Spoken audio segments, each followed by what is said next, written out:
All in all, it's been a wonderful experience. It's been an eye-opening experience, and it has changed my life. The testimonies that the staff have shared are remarkable stories of faith, overcoming difficult circumstances. A lot of these people suffered all sorts of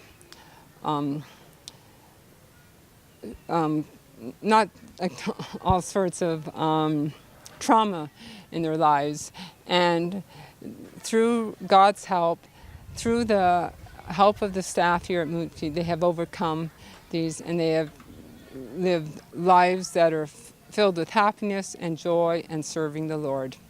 I had the privilege of going to the Home of Kindness, which is the home where the folks with mental illness live. And when I first came in there, I was in, words can't describe it. The women were sitting on the floor, and you could see that they had had a mental illness for a long time. And you're wondering, are they receiving care? But after thinking about it for a little while, I'm thinking they were receiving wonderful care, because if they had been left out in the community and on the streets, they wouldn't be looked after at all. They would just be left there to die. Here they have a roof over their heads, they get fed, they have medications, they have a psychiatrist who comes to see them, and they have house mothers and girls who lovingly look after them. Also, I went to the Home of the Blind, and there the women make baskets. And they were sitting on just the metal bed frame with a piece of cardboard on top, and I'm thinking, oh, this cannot be very comfortable. And look at these poor conditions that these women are in.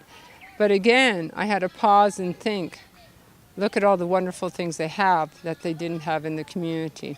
Here they come to church services, they sing songs, they share their testimonies, and they make baskets which they sell. And they have been given a purpose in life, and they are lovingly looked after. Whereas if they would have been left on the street, they wouldn't be having anything, and they'd probably be forsaken by their families. So it's all a matter of perspective. We can look at it and say, they have a lot less than what we're used to, but they have many more blessings than they would have had if they would have still been on the street. I also went to the House of Joy, which is where the elderly women live.